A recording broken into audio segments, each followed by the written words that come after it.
The studio lights blazed brightly as the debate began, the cameras rolling live to millions of viewers. Mike Huckabee leaned forward, his voice sharp and loaded with conviction. "Congresswoman Crockett," he declared, pointing a finger across the table, "you talk about values, but your actions don't reflect the morals this country was built on.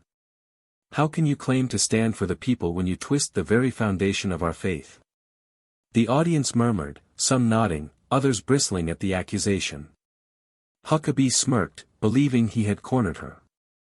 He adjusted his tie, satisfied that he'd put Crockett on the defensive. But Jasmine Crockett didn't flinch. She calmly folded her hands on the desk, her eyes steady, her voice cool yet commanding. "Governor Huckabee," she said, her tone almost like a teacher correcting a student, "if we're going to talk about morals and faith, then let's be clear on what Scripture actually says." The crowd leaned in, sensing the moment was about to shift. The moderator glanced nervously between them, realizing the tension had escalated beyond scripted debate lines. Huckabee grinned, waiting for her to stumble. But Jasmine Crockett leaned closer to the microphone, her voice steady and deliberate. "You see, Governor," she began, "many like to weaponize faith when it suits their agenda. But the Bible isn't a shield for politics, it's a guide for how we treat one another." She reached for her notes but then pushed them aside, speaking directly from memory. The audience could see her confidence radiating. "In Proverbs it says, *The Lord detests dishonest scales, but accurate weights find favor with him.' Now, tell me, what's more immoral? Speaking truth to power, or twisting faith to protect corruption?" The crowd erupted with gasps and scattered applause. Huckabee's smirk faded slightly, his eyes narrowing as if he hadn't expected her to strike back so quickly. The moderator leaned forward, trying to regain control, but it was clear, this wasn't just a debate anymore. It was a showdown. Huckabee's jaw tightened as he adjusted his microphone, visibly unsettled. He forced a chuckle, trying to dismiss her words. "Congresswoman, quoting Scripture doesn't change the fact that your party has abandoned morality. You can't hide behind a verse when your actions contradict the faith of millions of Americans." He leaned back, folding his arms as though he had won. The audience murmured again, but this time their attention was fixed on Crockett. Jasmine tilted her head slightly, almost smiling. "Governor, you just proved my point. You want to preach about morality, but the moment Scripture doesn't suit your argument, you try to brush it aside." The crowd reacted instantly, cheers and applause broke out from one side, while others sat in stunned silence. Huckabee blinked rapidly, clearly not expecting such a bold counterattack. Crockett then added firmly, "If we are going to invoke faith in these discussions, then we must live by the same standards we demand from others. That's the part you conveniently forget."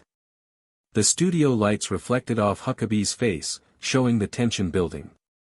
For the first time, he looked like a man searching for words.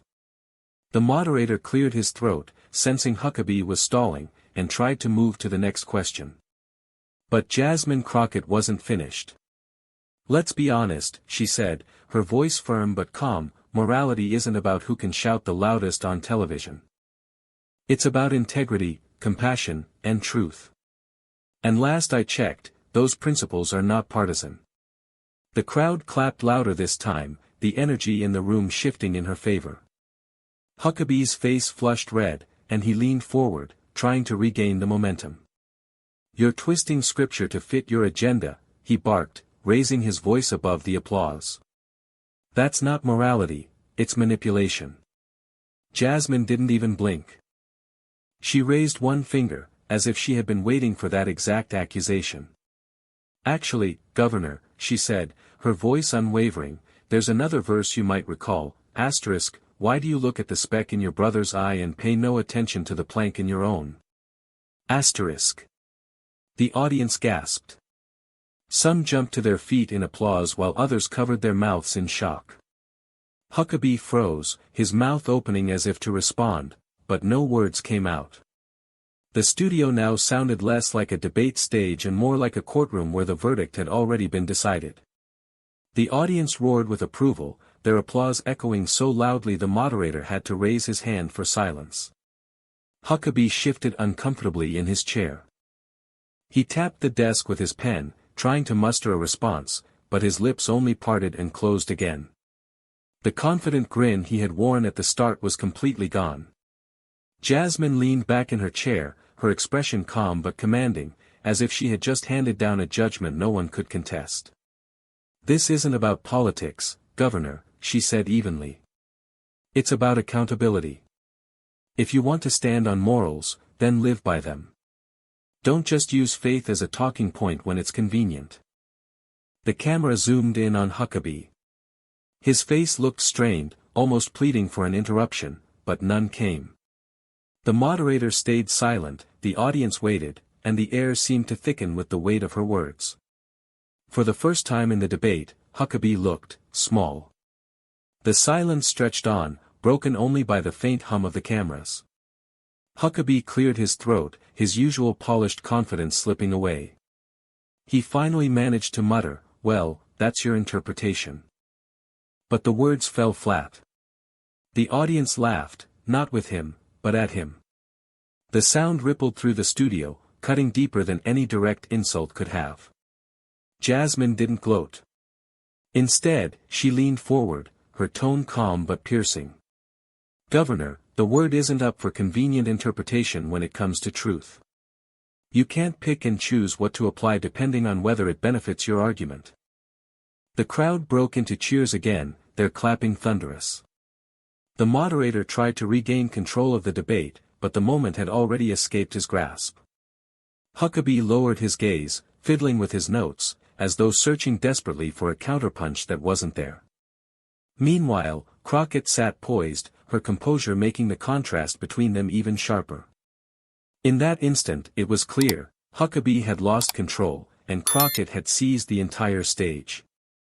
Clips of the exchange were already being clipped and shared online by audience members with their phones.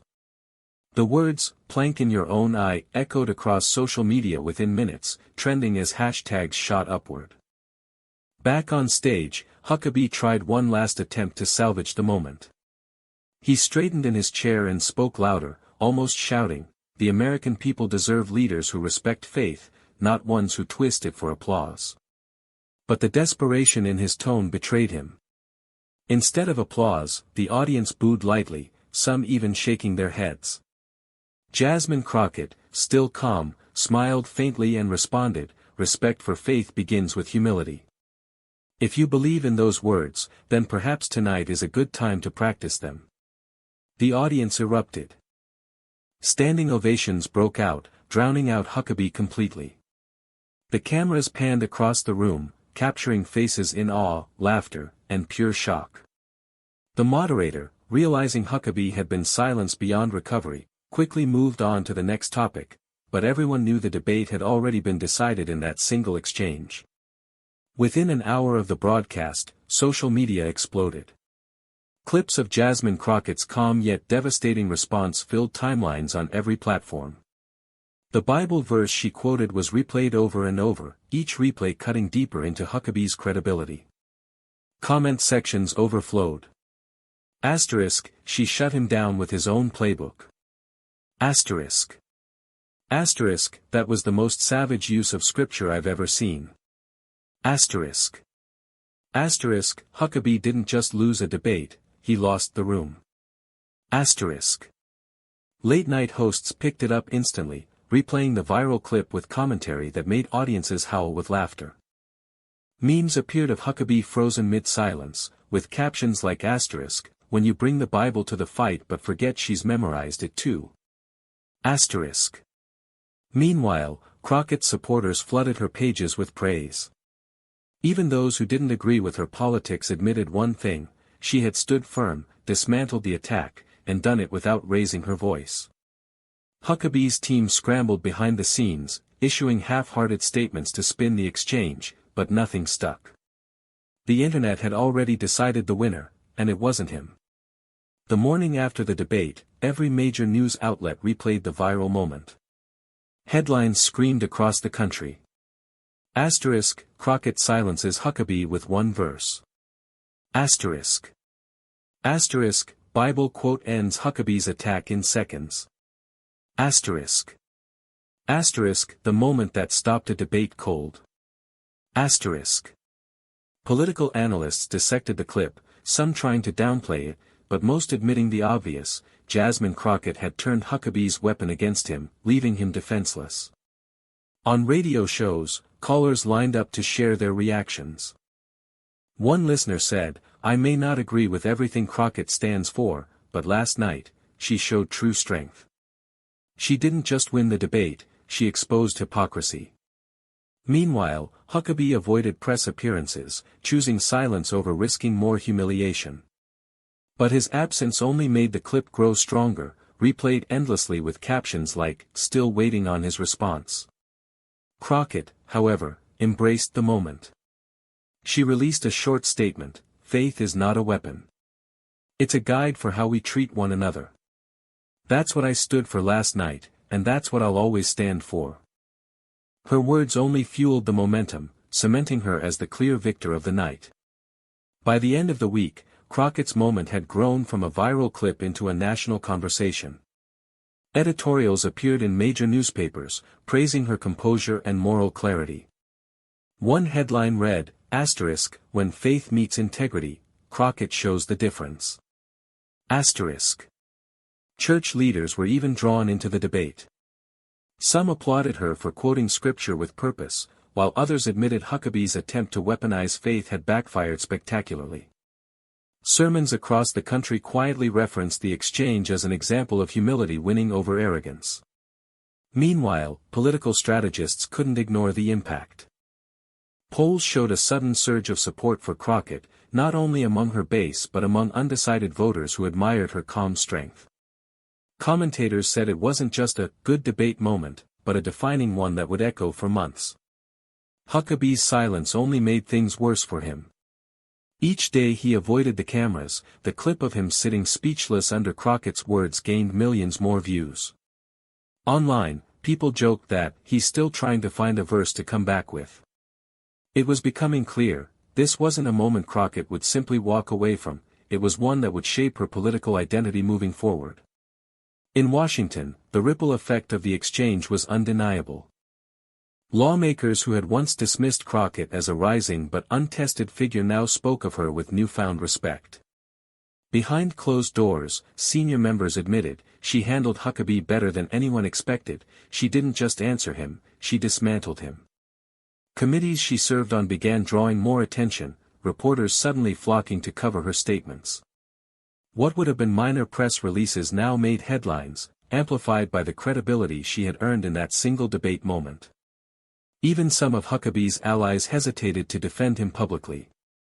One strategist was caught on a hot mic saying, she buried him with his own Bible. There's no coming back from that. Meanwhile, Crockett continued to project humility, not arrogance. In interviews, she refused to gloat. Instead, she calmly reiterated her message: faith should never be used as a weapon, it should be used as a light. Her refusal to spike the football only made the public respect her more. Inside the Capitol, whispers grew louder: Crockett wasn't just a congresswoman anymore. She was becoming a voice too powerful to ignore. The debate moment officially cemented itself as a turning point in Jasmine Crockett's career. Weeks later, analysts were still calling it asterisk, the verse heard around the nation. Asterisk. Clips continued to circulate, amassing millions of views. College students quoted her in classrooms, pastors cited her in sermons, and ordinary citizens repeated her words at dinner tables. The viral moment had moved beyond politics, it had become cultural. Huckabee, on the other hand, faded from the spotlight. Every time he tried to reappear on television, interviewers inevitably brought up that night, forcing him to relive his silence. His once confident reputation as a defender of moral authority was permanently scarred. Meanwhile, Crockett's influence only expanded. Invitations poured in for interviews, town halls, and keynote addresses. Supporters rallied behind her not just for her policies but for the way she embodied calm strength under fire.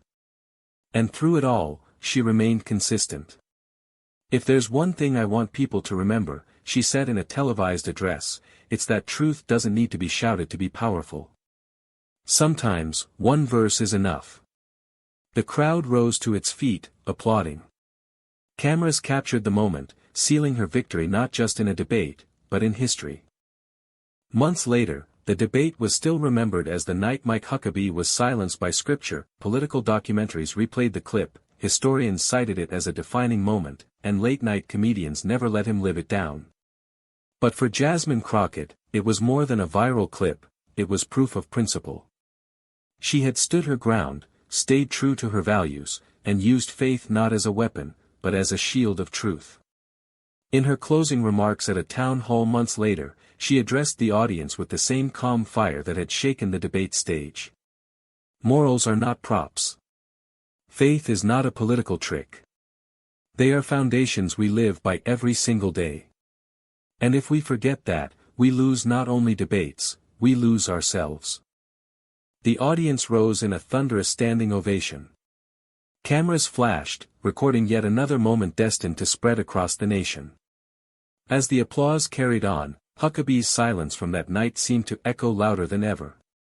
Crockett hadn't just won an argument, she had redefined the terms of the fight. And with that, the legacy of the Bible verse that silenced a governor was sealed forever. The debate that began with Huckabee's fiery accusation ended as one of the most humiliating nights of his career. What was meant to be his shining moment of moral authority turned into a viral collapse, remembered only for the silence that followed Crockett's verse. For Jasmine Crockett, it was a launch pad. That night became the story replayed on news segments, shared in classrooms, and studied in political circles. She hadn't just defended herself, she had demonstrated a new kind of leadership, calm, principled, and unshakable. Months later, when asked what gave her the strength to respond the way she did, she simply smiled and said, "Truth is its own defense. You don't have to shout it, you just have to stand by it." The audience in that interview applauded, just as the debate crowd had months earlier. Cameras captured her composed presence, and the clip was instantly shared across platforms. Once again, Crockett's words resonated far beyond politics. And while Huckabee's career stumbled under the weight of that silence, Crockett's rose higher than ever. History would remember the night not as a clash of two politicians, but as the moment when one woman, armed with nothing but a verse and conviction, silenced an entire argument. The Bible verse that ended the fight lived on, not just as a quote, but as a symbol.